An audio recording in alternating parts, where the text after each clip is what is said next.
And we're back. Living legend Sharmila Tagore is not only a versatile Indian film actress, but also a spokesperson for the nonprofit Children's Rights in You, or CRY. We sat down with Ms. Tagore and the CEO of CRY India, Ms. Pooja Marwaha, at the CRY America Gala recently. Let's take a look and find out more. We have with us Pooja ji, CEO of CRY America, and Sharmila Tagore, the spokesperson and an advocate of CRY America. Welcome to our program. Thank you so much for joining us. So my first question is, with CRY America, a lot of your efforts are grassroots-based, and so that makes it very special and unique. Can you speak about some specific grassroots efforts you're currently working on? We support about 200 odd organizations and individuals in about 22 states. I can talk about some specifically if you like.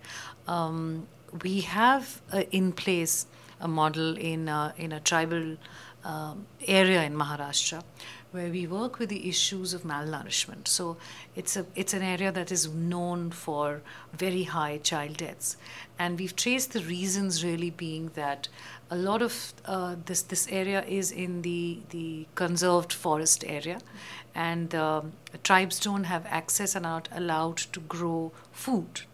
And the government services that are supposed to substitute this were not reaching.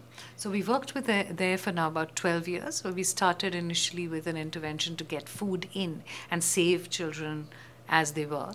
And today, 12 years down the line, we've been able to put most of those children in school. We've been able to get government Anganwadi services working. Malnutrition has fallen. So what CRY specializes in is always saying that credibility is important, and you need to be able to quantify the data and the indicators to tell yourself every year that you've moved a little forward. So that's one kind of intervention. We also have interventions with communities like Fisher Peoples communities. We've worked at the tsunami. We've worked with different disasters as well. But I think the big thing that we work with really is what I call the quiet disasters. The fact that there is malnutrition, the organizations working with education, organizations working with child labor, and our focus is really on such things. Okay.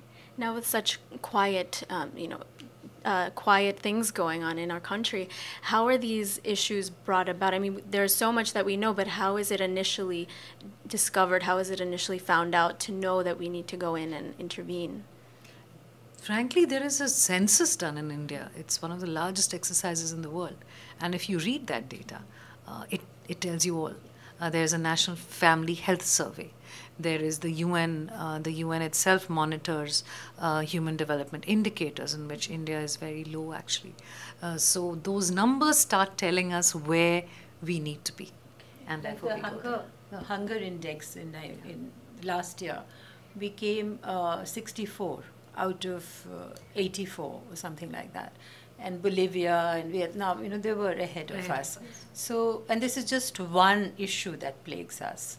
So there are many, malnourishment, 60 million children, and these are preventable. So, really we need to, it's just that, as Pooja said, that there is this gap. Okay, you have to conserve forest, you have to have, obviously you're not allowed to grow something, but they must have food.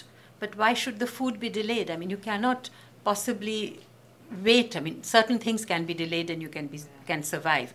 But food, and especially for children, it cannot be delayed. But, there is another primary health center, which is only 4 kilometers away, but that is entirely uphill. And, you have to have 2 hours. And it's not accessible. There are no roads. So, you have to walk there and walk back. And when we went there, we found there was this visitor's book, which was signed by all the dignitaries. And we wondered, who came here? Then we realized that the book went down and got signed and came back. So, but this supervision, this middling functionaries need to be addressed.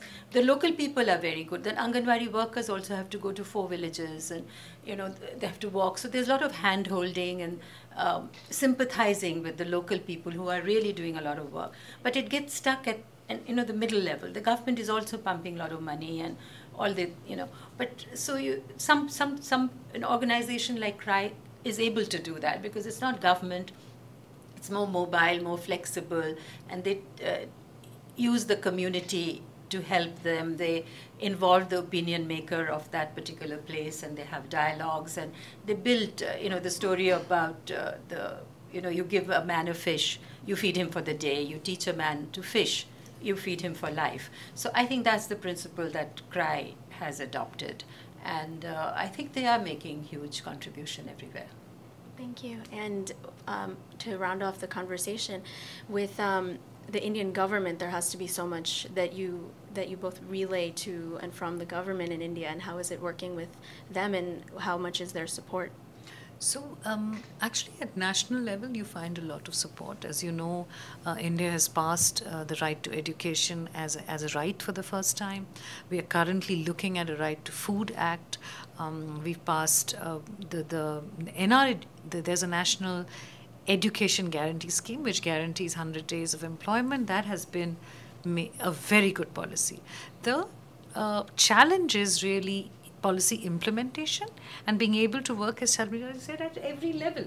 So at senior level, yes, you get a lot of very good people.